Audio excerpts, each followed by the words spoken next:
नमस्कार, तुहिरी माझा मितवा सिरियलच्या प्रोमोत तुमचं स्वागत आहे. चॅनलला सबस्क्राईब करायला विसरू नका. आज आपण पाहत आहोत राकेशला ऑफिसच्या लॉकरमध्ये पैसे हवे असतात म्हणून तो लॉकर खोलतो, पण लॉकरमध्ये पैसे काही त्याला मिळत नाही. त्याला एक चेकबुक मिळतो. त्या चेकबुकला तो खोलून पाहतो.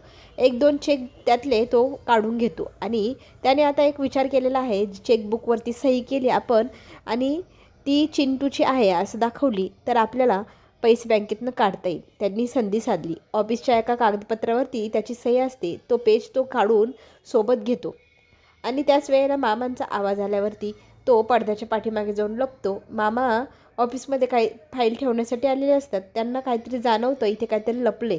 ते जवळ जातात तर तिथे लाईट जाते आणि मग लाईट का गेली म्हणून बघायला ते तिथून निघून जातात. ह्या गोष्टीची संधी साधून राकेश तिथून पळ काढतो.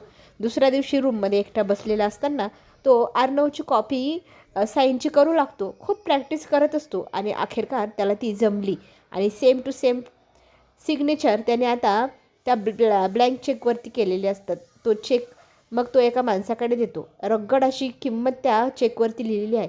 अख्खं बँक अकाउंट रिकामं करायचं त्याने ठरवले. चिंटूला चांगलाच धडा आता हा जिजू शिकवणार आहे. चला तर मग राकेश आता पैसे घेऊन फरार होणार का पाहूया आपण.